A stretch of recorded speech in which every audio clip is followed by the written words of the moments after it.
I finally did it. I finally created a true AI agent, and not just any AI agent, but an AI agent that is like a CFO for our business. One thing that I haven't liked a lot about the whole AI agent thing and AI as a whole is that to get all of these MCPs and tools, all of this stuff to work, it worked like on demand. There wasn't really many ways to schedule and just kind of set it and forget it. Now, of course, if you've had Zapier for a while, you've been able to schedule zaps, but this here kind of just takes it to the next level. Imagine walking in every day or every week, whenever you like to look at your financial reports, and literally you save about an hour a day, if not more. Now, I've done the math. I look at my numbers every single day, but to this level, I only look at them once a week. So this saves me about an hour, maybe even more per week. So 52 or more hours per year, which alone in and of itself pays for the Zapier subscription. And no, I'm not sponsored by Zapier. I don't even have an affiliate link or anything like that, but y'all should go press them and tell them I'm giving them a bunch of free game and that they should hook you guys up with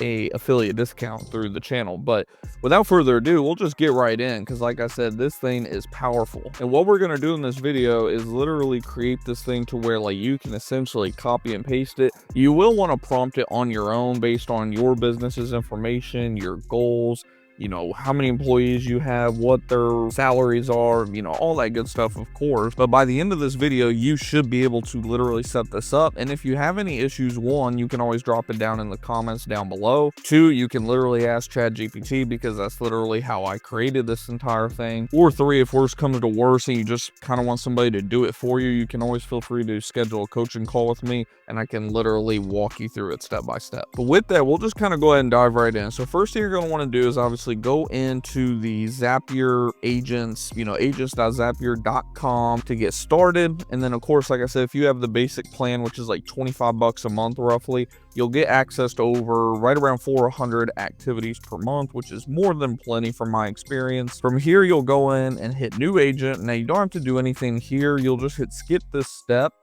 And then from here, what you'll actually need to do is add a trigger before you even get started. So to add a trigger, you just hit that. You can do on demand. Like I said, it kind of defeats the purpose. That means you have to actually go in there and tell it, hey, let's do this right now. Now, some good use cases for on demand is like, say you set this up as kind of like your first, say, not even a CFO, but like just a financial assistant. And then you create a more higher up agent. You could set this first one as on demand, and then in the other agent, you can actually do something called call on a agent.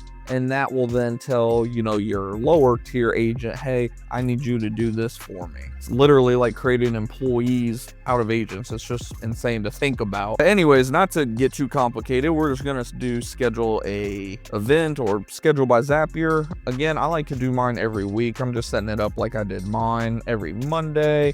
And I like it to run around 6 a.m. because I'll usually check it first thing in the morning. And I don't want it to run like right as I'm starting my day, because it takes a couple of minutes for everything to process and do what it needs to do. From here, we'll hit save. And then you're going to need to give Zapier access to some tools. Now, if you have not already set up the different applications that you need to set up, specifically like, you know, QuickBooks, ChatGPT, things like that, you're going to have to do that first and foremost, like within Zapier's main platform themselves. If you need any help with that, you know, just let me know. You know, if you guys are having issues like with the whole API key or anything like that, and you want me to do like little short, they'd be very short and quick videos, because it's really not that difficult to do once you do one of them. But if you guys want me to do like a video on like how to, you know, set up ChatGPT on Zapier or something like that, let me know down in the comments. Just comment like ChatGPT to Zapier video or something like that. And like I said, you have an option to call an agent here, which is just crazy to me. But what we're going to do first is we want to give it access, obviously, to QuickBooks. Now, it already has access to my QuickBooks. So what we'll actually do is scroll down to, there should be API key request, which there it is, API request. And then that is the only one that we're going to need from QuickBooks.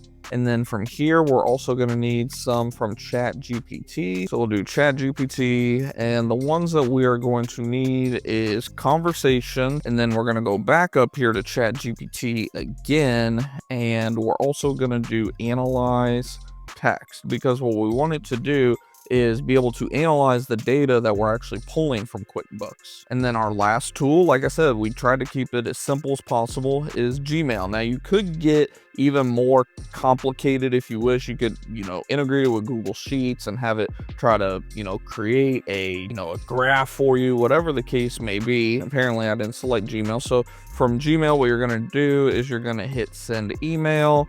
And then obviously from there, you just go into the email and, you do to, and, to yourself, or if there's somebody on your team that handles it, then, set it up to send to their email and you can CC yourself, whatever the case may be.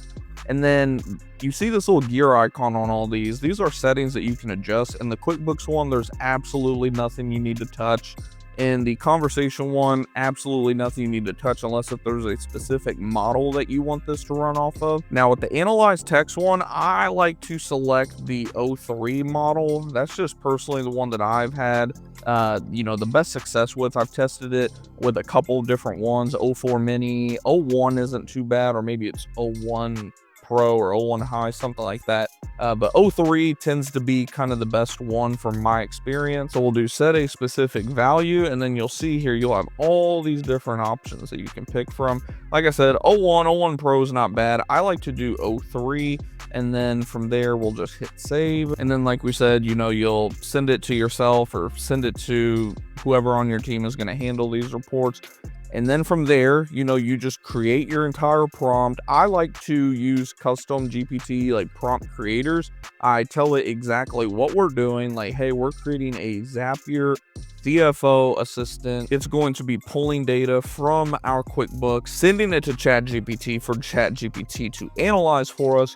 From here, we will send that analyzed information to another ChatGPT conversation for it to actually construct all the data, give us actionable steps, yada, yada, yada. It turns into a giant prompt that will actually look something like this by the time all is said and done. If you want to, you could screenshot it. It's not going to do you all any good because obviously, like, everybody's situation is different in terms of, how much you're paying yourself, how much your admin makes, how much your technician or technicians make. You're going to want to plug in as much background information as possible though. And one thing you will need, you see where it says this is our company ID, and then of course I got my company ID blurred out. You will need to give it your company ID for QuickBooks. Again, this is super easy to find, but if you guys have issues with this, let me know. I can always do like a quick little follow-up video. Again, it'd probably be like a 2 to 5 minute video. But once you give it all that information, you are good to test your agent. So we'll go ahead and test this thing in real time right now. As you can see here, it's already going through the steps. It's pretending that it's 6 a.m. essentially because we're testing the agent. And now you can see it's already getting right to work. It's saying I'm starting by pulling your latest P&L data for both month and year to date. And then of course, since we're in testing status, it makes us approve pretty much every step. Once you actually have this active, you will not have to do any of this. And the cool thing too is whenever there is like any little issue, unlike whenever you are setting up zaps and other automations, like I've used tools like N8N, and sometimes whenever those have any little hiccups, they will just stop working altogether. And with these agents, that does not happen. They will just kind of keep working until they either A, figure it out, or B, it'll sometimes just skip the step altogether, especially if it's something that's like not critical. So as you can see here, it says it already has all the financial data it needs. Next, I'll analyze your expenses and trends to provide actionable insights. So it's analyzing all of that data in ChatGPT right now. And then once it gets it all figured out, again, it's going to have us approve it. And again, I cannot stress enough, like it says here, only while you're testing your agent, is it going to ask you for permission? Now, for some reason, it's, again, trying to analyze it, even though it already analyzed everything, which is probably why there was an error of some kind.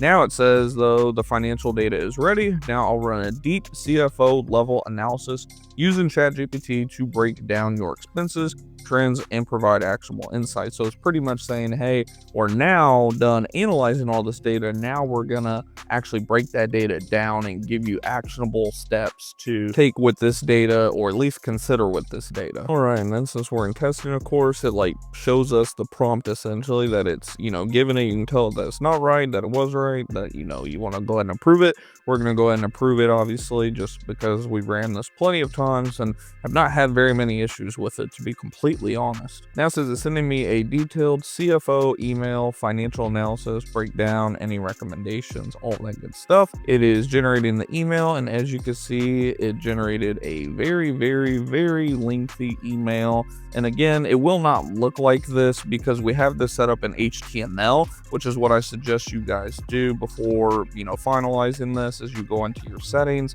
and select HTML as your body type, it will clean up for the most part. Occasionally it'll send you a crazy looking email, but for the most part it will send you a very well organized with proper H1s, H2s, all that good stuff. And then that will be in your email inbox, and you will be saving, like we said, 1 to 2 hours a week. And I almost forgot to go ahead and approve the email, so it will send on over and we can even get a quick little preview of it. So this is what we look like. It says weekly CFO analysis, detailed financial breakdown. And again, like, this isn't even, to me, as deep as like heavy detailed as you can go, but this at least gives you a very, very, very good look. It gives you projections, gives you areas of improvement, optimized fuel usage, which is something me and my technician had actually been talking about recently. You know, for how quick we set this up, I really cannot complain at all about our outcome. It even tells us, you know, hey, this is roughly what you guys are spending every single month. So again, cannot complain whatsoever about the outcome of this. I will continue to tweak on this. I might even create, this might be like a smaller agent again that we, you know, use to feed a larger agent. I will keep you guys updated, but let me know down in the comments down below what you guys think of, you know, this and just the whole AI agent movement. How are you using AI in your home service business? I know most of my viewers are like pest control business owners, and if not, then we have a lot of home service business owners. I know we have a lot of like window cleaners, pressure washing business owners, like a whole lot of home service business owners here. So like I said, let me know down in the comments how you plan to utilize the AI agents system that, you know, Zapier has or N8N has. You know, let me know too what you guys are using. What uses have you all put this thing to? You know, is there anything that maybe I haven't even shined a light on this channel that could benefit us and that I could even dive into for my business and maybe do another video for you guys about this? And lastly too, if you're new, obviously go ahead and subscribe, hit the bell icon, all that, because we try to do at least one live stream every few weeks. I try to post helpful content like this that you guys can use to not just save time but maximize your time, because like I always like to talk about, you know, saving time just to save time, there's really no point in doing that unless if obviously you're like a one-man operator. It can prolong you having to hire admin assistants and, you know, accountants in some cases, though I would still hire an accountant, but maybe like bookkeepers and things like that. And that's what we're using AI in our business for, is to prolong how long we can take to hire out other positions, if that makes sense. And in turn, that's allowing us to pass some savings on even to our customers and obviously pay our people more. So hopefully you guys did enjoy the video. If you did, do me a favor and smash that thumbs up button as always. And if you have any questions or anything, let me know. Like I said, you should be able to essentially copy and paste to a large degree, minus the actual prompting, of course, but you should be able to literally have this video pulled up side by side with your agent that you are setting up and get this thing set up probably within an hour or less. And like I said, if it's just too difficult and you want me to kind of guide you through it, we can set up a coaching call, or if you even want me just to, you know, do it all for you, we can set something up like that too. And speaking of AI and Zapier, if you haven't seen our video about how I set up a marketing tracking agent to make sure that we know exactly where all of our leads are coming from and how to track our Google ROAS, all that good stuff, I'll make sure to leave that video somewhere on this side or maybe even somewhere on this side, but I'll leave it right there for you guys, and I'll see you in the next one, and I'll see you in our live stream.